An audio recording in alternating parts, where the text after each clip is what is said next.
Hola chicos, ¿cómo están? Espero que se encuentren bien. Esta es la clase número 9 para quinto mecánica vial y para quinto turismo.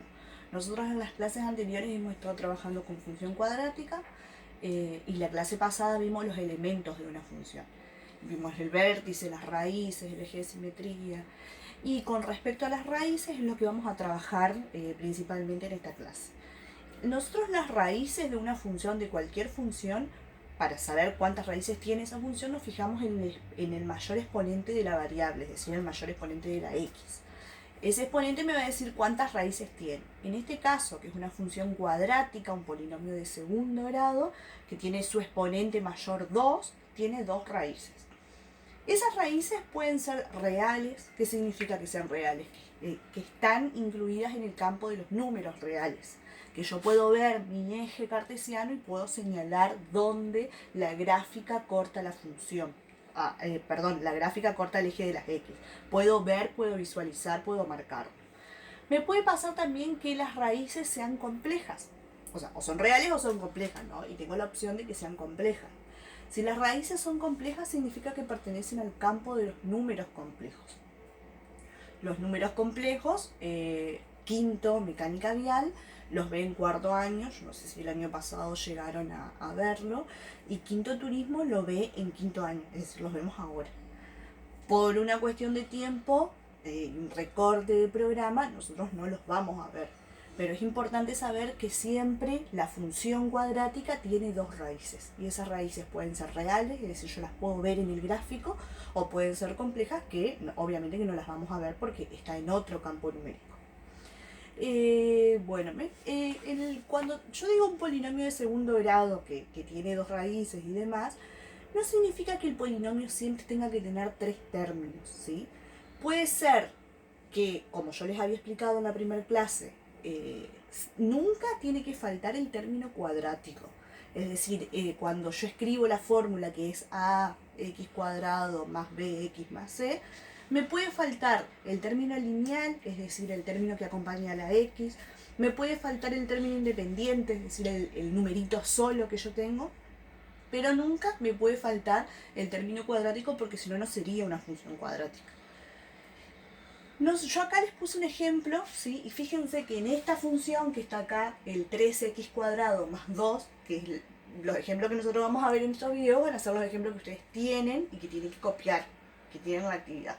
Fíjense que yo acá tengo el término cuadrático y tengo el término independiente. Me falta el término lineal. Es decir, que esta es una función de segundo grado, pero tiene dos términos. No quiere decir que siempre tiene que estar el polinomio completo y ordenado, no. Bueno, yo acá ya tengo mi tabla de valores, ¿sí? Ahora las vamos a graficar. Y obviamente que voy a hacer algunos, voy a escribir algunos y los vamos a hacer en la calculadora y después directamente voy a ubicar los otros puntos y vamos a ver a ver qué es lo que pasa con las raíces de esa función. Para el primer número, lo que yo siempre les digo es, cuando yo acá tengo un número negativo, ese negativo siempre lleva paréntesis, porque nuestra calculadora científica separa en términos y ella entiende lo que yo introduzco. Ahora, si yo no pongo paréntesis, va a influir en el exponente, es decir, en la potencia, y me va a dar mal un resultado. Siempre que hay un número negativo, yo pongo paréntesis. Y si ustedes tienen duda cuándo va paréntesis, va a poner el positivo con el negativo, ponen paréntesis siempre, no les va a afectar nada. Si ponen un paréntesis de más, no les va a afectar. Pero si ponen un paréntesis de menos, sí les va a afectar. Bueno, para este primer ejemplo, fíjense que es menos 1,5. Entonces, yo acá, ¿qué es lo que tengo que recordar? Que en el medio del número y la variable siempre hay un por. Entonces acá va a ser 3 por, y en lugar de la x voy a incluir el menos 1,5. Entonces, como es negativo, pongo paréntesis. Menos 1,5, cierro paréntesis, elevo al cuadrado y le sumo el 2. ¿Sí? Entonces ahora vengo acá con la calculadora. Va a ser 3 por, abro paréntesis, menos 1,5, cierro paréntesis, lo elevo al cuadrado, más 2. 8,75. Puede ser que les dé número mixto o que les dé fracción. Siempre con el ABC yo toco y me interesa el número decimal porque es lo que voy a colocar en el eje. Entonces me va a dar este 8,75, que es lo que me dio acá la calculadora. Para el siguiente va a ser 3 por, abro paréntesis, en lugar de la x ese menos 1, cierro paréntesis al cuadrado más 2, ¿sí? Entonces vengo acá, va a ser 3 por, abro paréntesis, menos 1, cierro paréntesis al cuadrado, más 2, igual 5, que es lo que me dio el otro. Vamos a hacer el otro negativo, entonces va a ser 3 por, abro paréntesis, menos 0,5 al cuadrado, más 2. 3 por, abro paréntesis, menos 0,5, cierro al cuadrado, más 2, 2,75. Y vamos a hacer un positivo, supongamos que vamos a hacer este positivo, el 1,5. Que yo ya les dije que no es necesario colocar paréntesis, pero si se van a olvidar, colocan paréntesis. Yo le voy a colocar paréntesis como para que recuerden. Al cuadrado más 2. Se acaba de hacer. 3 por, abro paréntesis, 1,5, cierro paréntesis al cuadrado, más 2. 8,75, que es lo que me da el último. Muy bien. Bueno, ahora vamos a ubicar eso. Entonces, menos 1, una aclaración antes de empezar con el tema del eje. ¿Qué es lo que pasa con el tema del eje? Siempre las distancias, es decir, entre número y número, tienen que ser iguales, ¿sí? Si yo acá, por ejemplo, hago mi eje, mido con la regla medio centímetro, acá también, en el eje de las y, de las f de x, también tiene que ser medio centímetro. Si yo lo hago de 1 centímetro, es decir, en mi escuadra, digamos, sería de 10 centímetros, ¿no? Si yo lo hago de 1 centímetro, en el eje de las f de x también tiene que ser de 1 centímetro. Pero al momento de colocarle los números, yo lo puedo hacer a escala. Es decir, puedo hacer acá de 0,5 en 0,5 como hice, porque mi tabla va de 0,5 en 0,5. Pero acá no puse 0,5, 1, porque si no, no me da el largo, no me alcanza mi pizarrón. Entonces, por eso lo que hice fue hacerlo de 1 en 1, ¿sí? Vuelvo a repetir, las distancias entre los números siempre tienen que ser los mismos. Pero yo acá puedo ir de 0,5 o de 1 en 1, de 2 en 2 y acá de 5 en 5 de lo que quiera.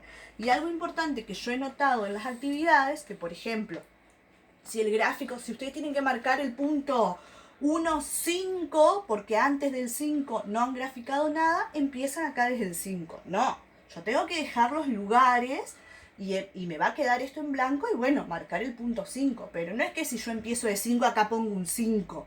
Porque si acá pongo un 5 significa que voy de 5 en 5 como mínimo. Y no está bien eso, ¿sí? Si a lo sumo lo que puedo hacer es cortar el eje, es decir, hacer unas rayitas, pero traten de respetar las distancias y de colocar la mayor cantidad de números posible, porque si no el gráfico no les va a dar bien. Bueno, menos 1,5, 8,75. Menos 1,5 es este. 8,75, allá está arriba, aproximadamente. Yo sé que acá está el 8,5 y acá estaría aproximadamente el 8,75. Entonces va a ser así. Acá, ese punto. Si ustedes quieren hacerlo con línea de puntos, lo pueden hacer. Si ya están un poquito más confiados y no necesitan la línea de puntos, directamente poner el punto ahí. Menos 1, 5. Menos 1, 5, acá, ¿sí? Punto. Menos 0,5, 2,75. El 2,75 está acá. Acá está el 2,5 y acá estaría aproximadamente el 2,75. Muy bien. Ahí. 0,2. 0 para las X, 2 para la f de X. Acá. ¿Sí? 0,5, 2,75. Fíjense que se va repitiendo. ¿Sí? Acá. 1,5. 1,5. Y 1,5, 8,75 allá arriba, como habíamos hecho el otro. Muy bien, ahora voy a unir todos esos puntos. Fíjense que acá ya se armó la parábola, ¿sí? Entonces lo que yo siempre les recomiendo es empezar desde el menor punto, desde el mayor punto, depende cómo me haya quedado el gráfico, para poder hacerlo lo más precisa posible. Varias aclaraciones hoy. ¿Qué aclaración? Nosotros acá estamos graficando por tabla, es decir, este gráfico es esa tabla. Pero en realidad la función cuadrática, como las otras funciones que nosotros hemos graficado, tienen una continuidad. Entonces acá le vamos a hacer una flechita que continúa, ¿sí? Yo observo mi gráfica y veo que esta función no corta el eje de las x. Entonces no significa que no tiene raíces. Significa que las raíces que tienen son raíces complejas. El vértice de mi parábola es este. ¿Cómo se llama este punto? 0 para las x, 2 para las f de x. No tiene raíces reales, tiene raíces complejas, y como va para arriba, fíjense que les hice la flechita, es cóncava hacia arriba. Hasta acá el primer ejemplo.